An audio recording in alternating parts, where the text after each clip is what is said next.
Allahu Akbar. Yeah, I'm really sorry, by the way, for all the things that I say. Yeah. I had a question more like on like trauma and acceptance. Back in 2020, I was shot on the freeway a few times. I still haven't changed. So like, it still bothers me to this day.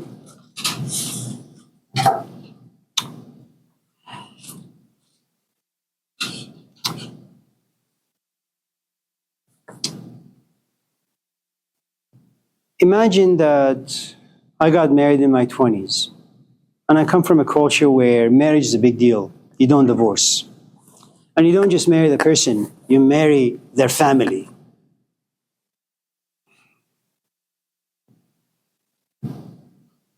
And let's make it a bit more exciting.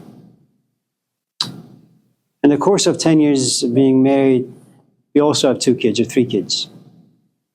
In our culture, your kids are your life.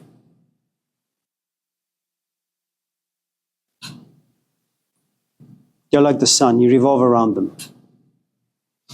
Let's say things happen and I can no longer be in the relationship. I'm a social animal. I was married for 10 years. Let's just say my wife and my kids died. It's a very traumatic event. I go through whatever healing process I go through. I come to accept to whatever degree. At a certain point, I wake up in my bed at 2 in the morning and I say, this is no way to live life. I want a companion. I want to talk to someone. I want to have food. I want to lay next to someone. I watch a movie with someone. So I started going out and dating. What if this relationship fails as well? What if I don't have the proper skills? What if I'm still the imbecile I've always been? Just because I desire to be in a relationship, it doesn't mean I'm ready.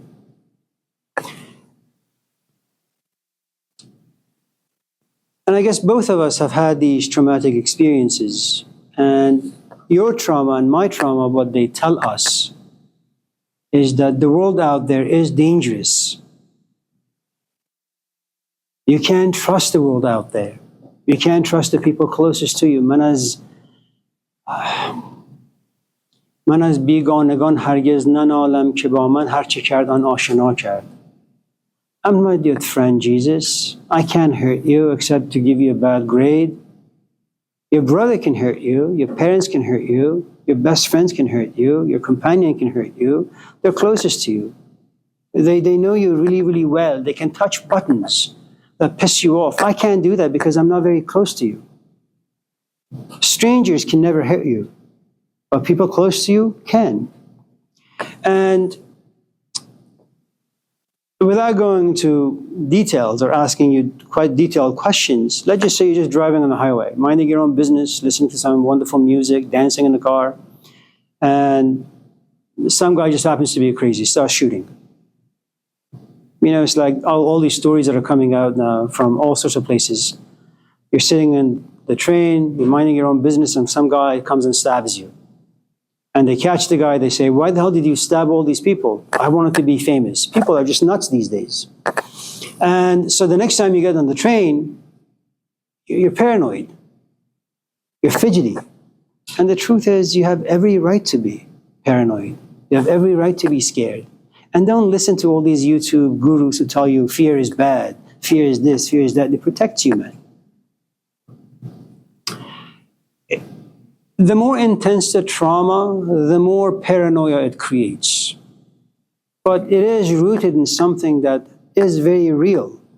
People are dangerous, especially these days. You know, I can't tell you, last year I was on College Avenue, where Cole's Coffee is, near Safeway. Some 60, 70-year-old woman was just sitting drinking her coffee. This woman just crosses the street, smacks her on the face really hard. The 70-year-old falls to the ground. Her nose is bleeding. And this other woman just walks away. She was, true, mentally unstable. But now, even to this day, when I walk around and someone is coming a little close to me, that episode comes to mind. I try to protect my body the best I can. And that's what trauma does. It gives you insights into what your capacity is at, what people have the capacity to do, which is hurt you, harm you. There's nothing wrong with that. The only thing I think that one needs to be worried about a little is making sure that it doesn't become a chronic paralysis of sorts. That you don't enter every relationship out there being so extremely paranoid. Which, granted, very difficult to do, with some practice. But I think life experiences give you a great amount of wisdom, and you should respect that. If you know me to be a jerk, don't behave in a way, don't ask questions that'll upset me. Put your pride away. Put your desire to be authentic away or creative. Because in my hand exists your future. You don't want me to fail you. I am biased. I am arrogant. I'm stupid in many ways. And your senses gives you enough insights. Amir is a jerk. Be careful. Be cautious. Respect that. So raise your hand and say, can you tell me a bit more about Plato? That's a good question. It'll deceive me into thinking that you're really, really interested when in fact you're not. But you only ask that question because you care about your future, which is good.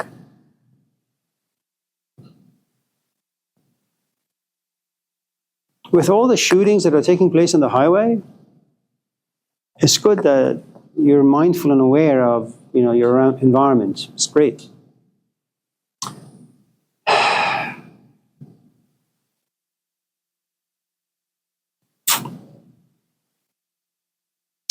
Can I tell you something else? I hate Oakland. And I've been wanting to go back to Roseville area where I washed cars for about 20 years. I'm just waiting for something awful to happen, to someone just to break in the house. Someone to open fire. That'll give me a good excuse, because I can't do it on my own. I don't have the strength, the willpower to just pack up and go. So I'm waiting for a trauma to take place. I don't want to drive all the way from Roseville to Oakland for this. It's difficult. No, it's actually difficult to get a job. Sierra College won't take me because they just won't take me. Sac State won't take me. Folsom won't take me because I've been to those places. They just didn't like me. So here I am in a war zone. Anyone else? Nightmare?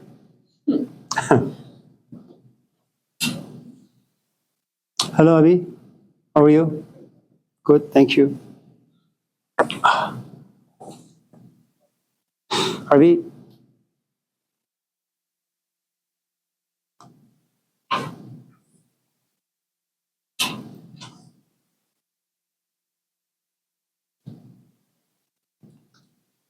Have you ever thought about showing one of your videos during your classes?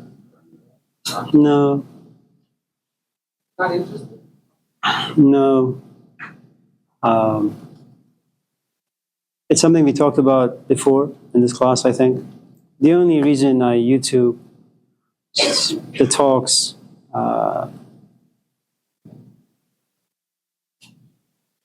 should just something for the kids, if they ever become interested.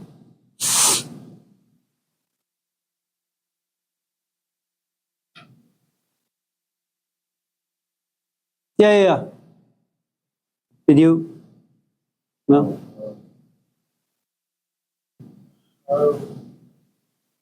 One person. Oh, to religious. I'm sorry, can you say that again? huge. Not just one person which is right and which is wrong in speaking of humanly right, or do you believe in religious way, or immoral or moral?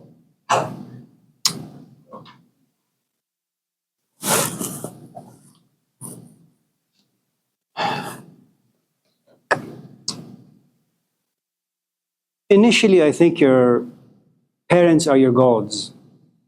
They will give you what they think is right, and they will also express some of the things that they think to be wrong, so that you could pursue the things that are right and abstain from the things that are wrong. Then you get to a certain age where you become your own god, which is the age of teenagers. You know, you rebel, you want to kind of explore and experiment, you want to figure things out, you don't want to mimic, you don't want to copy. And of course, you waste a lot of time, you hurt yourself in all sorts of different ways, you have lots of regrets later on probably.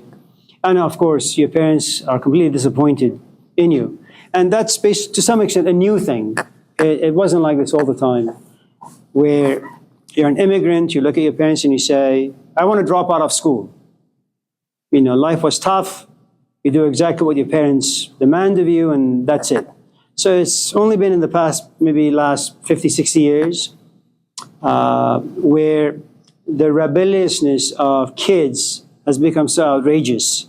And there comes a point where you realize that despite all of your intellectual prowess, your intellectual power, that life is a little too complicated.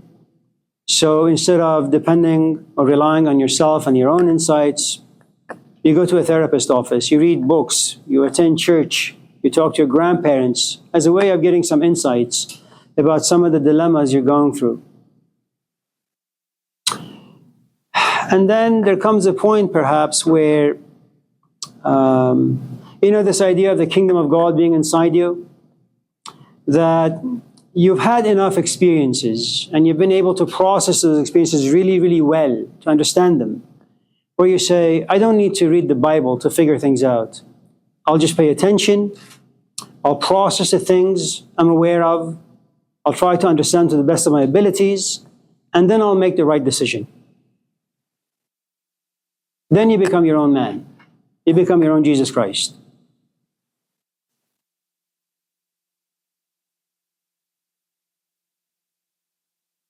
So you go through phases. Yeah. Yeah, Adrian. How do other cultures view or rectify a grief so deep that a person feels the need to in their life? Like,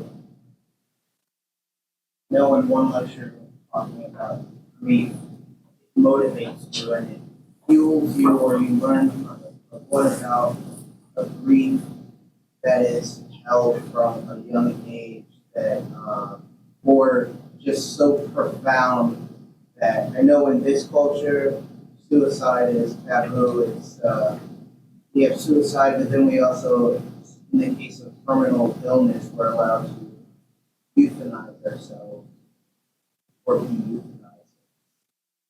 But how do other cultures view grief being so deep that it motivates a person to no longer?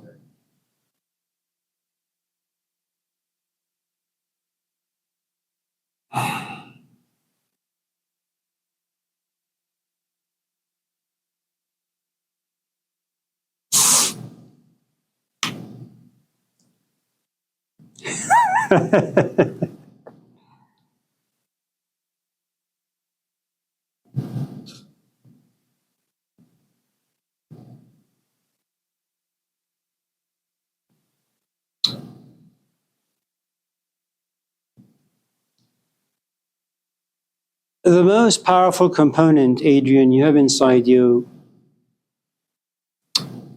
are your emotions. It doesn't matter how powerful your intellect is. If you and I are in a relationship, and I love you deeply, and you are my world, should anything happen to you and we've had a great relationship, and I wouldn't know what to do without your presence, when I go to the house and you're not there, my body feels strange, being in a space that no longer occupies you. If you've been the only person with whom I've had conversations, my intellect wants intimacy with you and you alone. But both my body and my intellect eventually become consumed by my emotions. I miss you. And I don't have the time or the energy to go out there and look for another Adrian. And should the grief be very intense and deep-rooted, there's a good chance that I may want to end my life. So the first thing you need to know about grief is that initially grief is unprocessed intellectually. It's all consuming emotionally. Okay. Now you could grieve, have some grievance about, let's just say me, your arteries are clogged and you have to do an open heart surgery. And you sit back and you say, how could I have been so stupid? I should have exercised more, ate more carrots, broccoli, let's just say. Huh? Now, luckily for me, I came out of the surgery in one piece. My body is healthy. So whatever grief I may have, it has nothing to do with my physical body. So that grief is temporary. If on the other hand, while during surgery, I had a stroke, okay, and part of my brain was damaged, and it's the part that doesn't allow me to think well anymore, but I do remember how I was. And now I live in two worlds. This used to be Amir, and this is Amir now. Amir who was independent, somewhat reflective, once in a while intelligent, insightful, and now he's a parasite, a burden unto his family, society, so on and so forth. Now that is not a grief that's going to pass by quickly. It's there for life. And maybe very much like Aldous Huxley or Wittgenstein, I would pray for someone to end my life. Okay? There are some griefs that are intellectual, and they could be for the good stuff of life. You know, you sit back and you say, okay, what gender am I? Am I this or am I that? You want to figure things out. Now, if it remains unresolved, then you're going to be consumed by the emotions, and who the hell knows where that's going to end you up. Okay?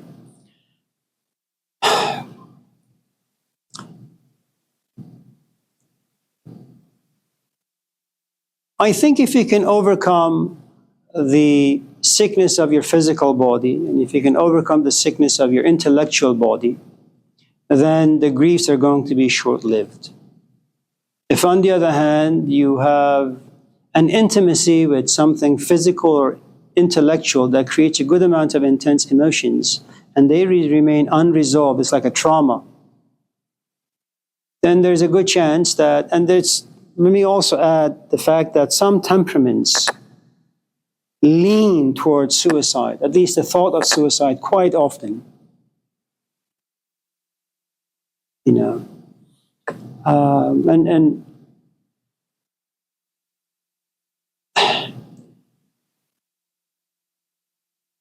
you know, sometimes you could be like a Jesus in the Gospel of Judas. You have such a great understanding of life, of human nature, that you basically say life is not worth living.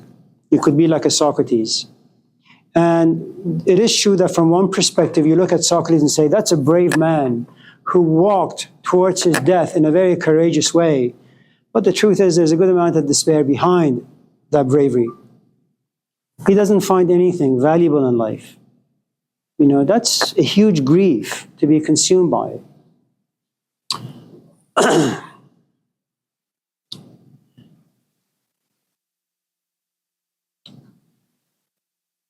We're not talking about the grief that will visit you when a parent passes away. I'm talking about just problems of life, that you try to kind of bring down your Messiah, the intellect, and your history to try to figure out what the issue is, how it needs to be processed. And it creates a good amount of frustration. If you really want to resolve it, but you can't, it's no longer anxiety, it's no longer frustration. Now you have anger. It becomes enraging. You become violent, not so much towards the people outside, but towards yourself.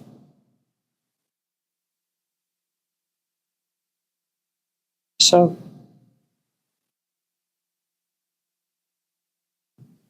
it's good to talk to people. Because grief, by its very nature, that's what pain does. It makes you profoundly alone.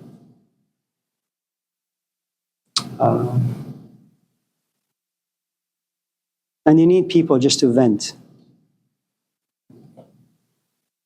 That'll protect you for 5, 10, 20 minutes.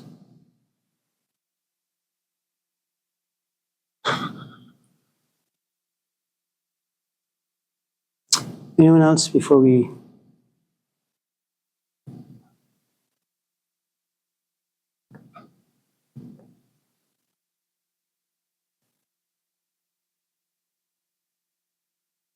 Anyone before we go home?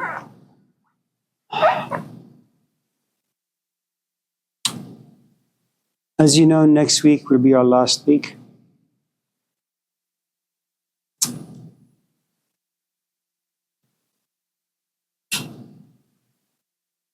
If you have any missing work, copy, paste, and submit.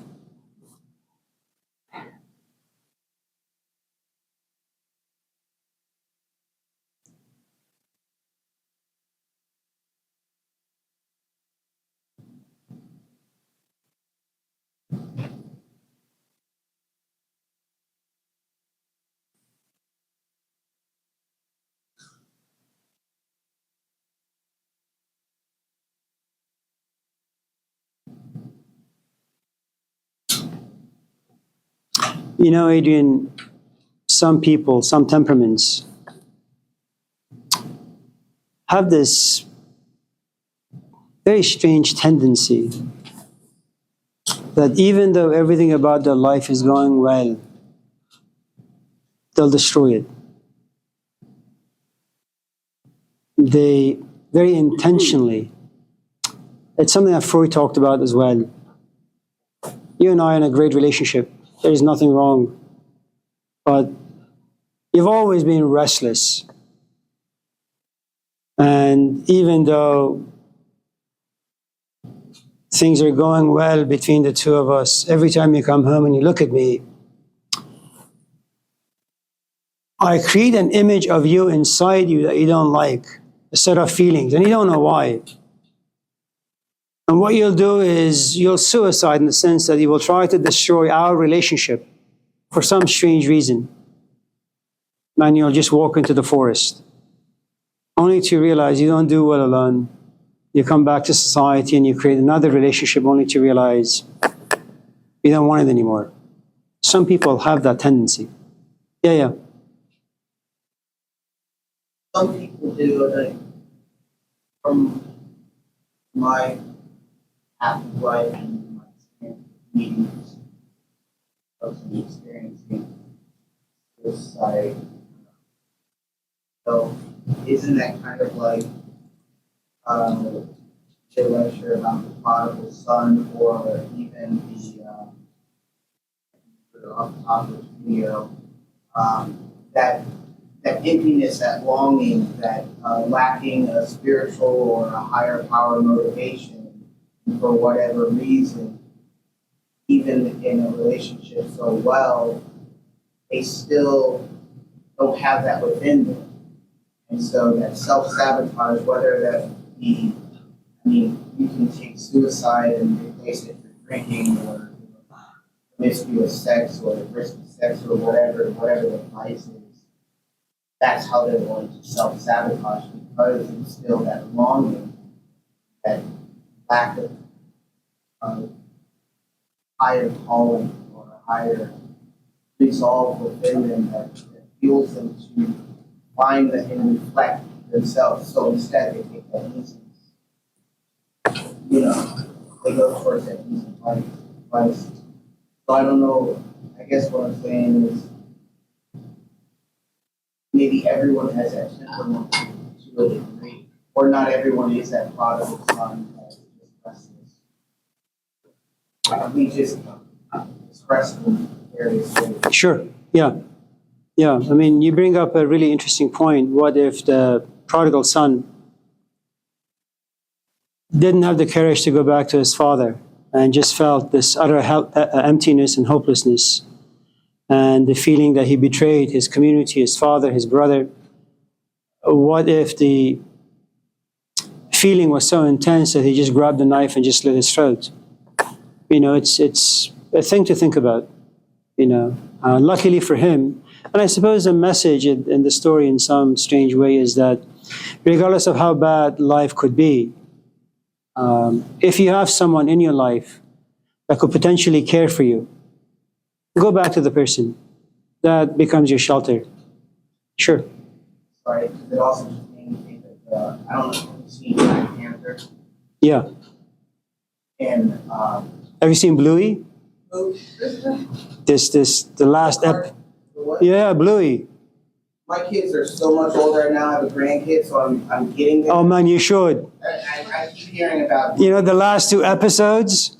but they, the discussion was, did Killmonger really have to die? And so, was Killmonger in that way the prodigal son, and did he have to die? Like, they didn't see redemption in him, and even though he came back, he ended up being still ostracized from his, So it made me think of the lack of support, even though the pain was inside Killmonger of being ostracized, being hidden from his family, his support, his the land from his birth, his homeland. When he confronts them with that anger and that pain, instead of embracing him, they kill him. And I see the correlation. He didn't have the support, so he could have killed himself. But that anger, that pain, that grief that was within him. So even like the people within that weren't really good for support. I don't remember the movie, so as long as you can make the connections, good for you. But I'm completely lost, so forgive me. Okay. Yeah.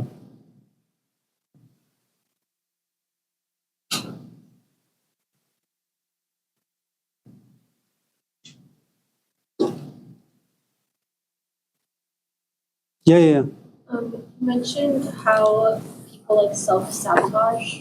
Basically, that's how I interpreted it. I feel like sometimes people are like have so much trauma or like are just so used to like chaos that when they finally like are in a situation where there isn't chaos, like they kind of freak out. And I feel like I was like that for a really long time. I probably still am in certain ways. And I do tend to like self-sabotage because when I don't have chaos, it feels weird. How does one get to the point where you just kind of like come into acceptance that maybe like being in constant chaos isn't, I guess, a good thing? Or like, how does that process work? Or like, what does that look like? Like, or what are your thoughts on that?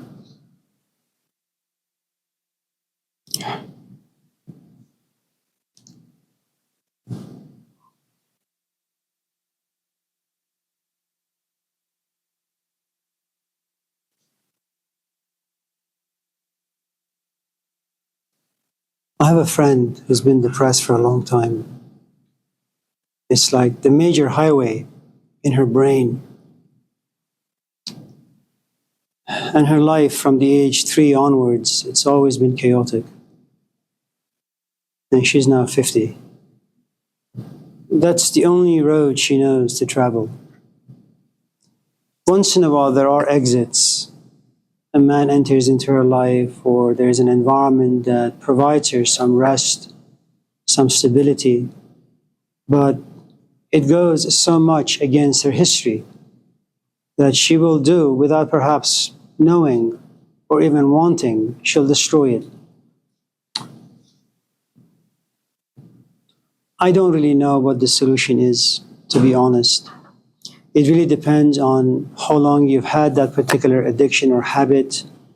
And the bigger the roads are, the more you've traveled that particular path, the more difficult it is to walk away from it. It's like any other addiction. This is the same way. No different than, consuming alcohol or drugs. Certain behaviors, if they're poisonous, toxic, destructive, once you become addicted, you have to go through rehab, and the process is very much the same.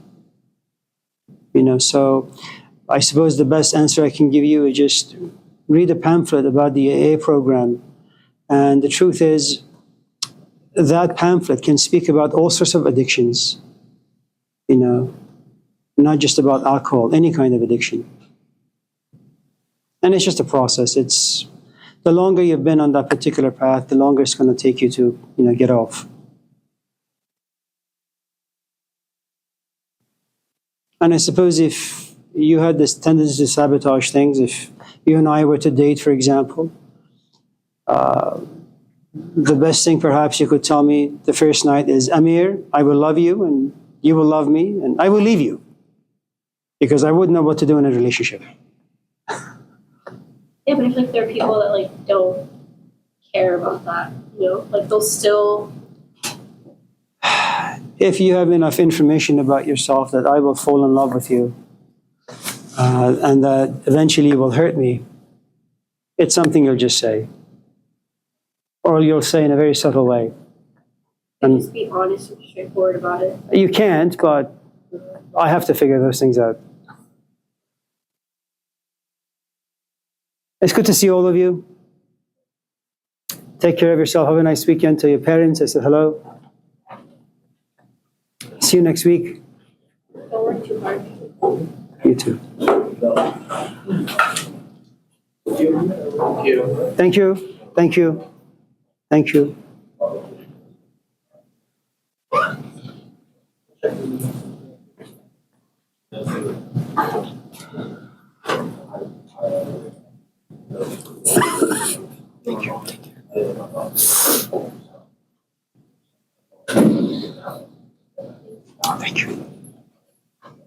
Thanks, Amir. Thank you. Take care.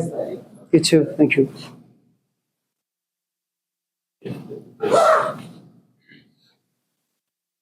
Bye. Bye. Bye.